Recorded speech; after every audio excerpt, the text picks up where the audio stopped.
YCP అధినేత జగన్ కు CBI కోర్టులో ఊరట లభించింది. బెయిల్ రద్దు కోరుతూ సిబిఐ వేసిన పిటిషన్ను కోర్టు కొట్టివేసింది.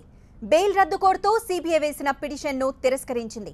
కుటుంబంతో కలిసి విదేశాలకు వెళ్లేందుకు జగన్ కు అనుమతి ఇచ్చింది. మరోవైపు ఆస్తుల కేసు విచారణను జూన్ 9కి వాయిదా వేసింది సిబిఐ కోర్టు.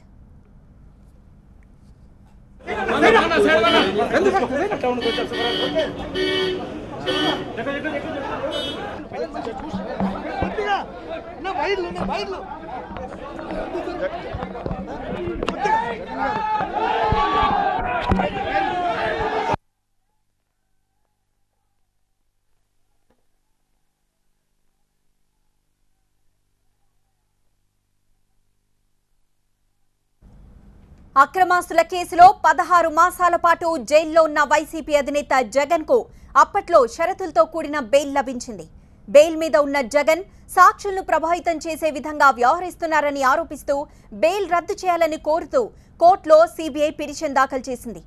ఈ పిటిషన్పై ఈ నెల 7, 21న ఇరుపక్షాల వాదనలను సిబిఐ ప్రత్యేక కోర్టు పరిశీలించింది.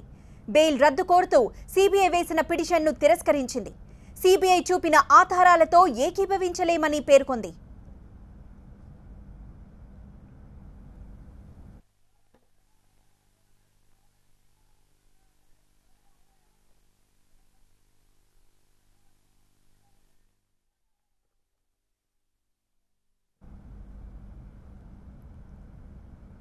జగన్ బెయిల్ రద్దు కోరుతూ సిబిఐ వేసిన పిటిషన్ కోర్టు తిరస్కరించిందని జగన్ తరపు న్యాయవాది తెలిపారు. కుటుంబంతో కలిసి విదేశాలకు వెళ్లేందుకు కోర్టు అనుమతి ఇచ్చిందని అన్నారు ఆయన. కోర్టు ఆర్డర్ కాపీ చూసిన తర్వాత పూర్తి వివరాలు తెలుస్తాయని చెప్పారు ఆయన. Filed by the CBI for cancellation of bail has been dismissed. I have to go abroad has been allowed. Okay?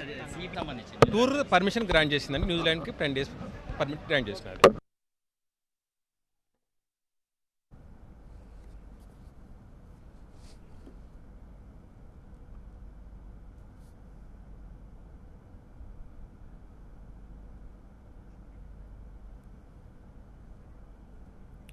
YCP అధినేత జగన్ కు సిబిఐ కోర్టులో ఊరట లభించింది. బెయిల్ రద్దు కోరుతూ సిబిఐ వేసిన పిటిషన్ను కోర్టు కొట్టివేసింది. బెయిల్ రద్దు కోరుతూ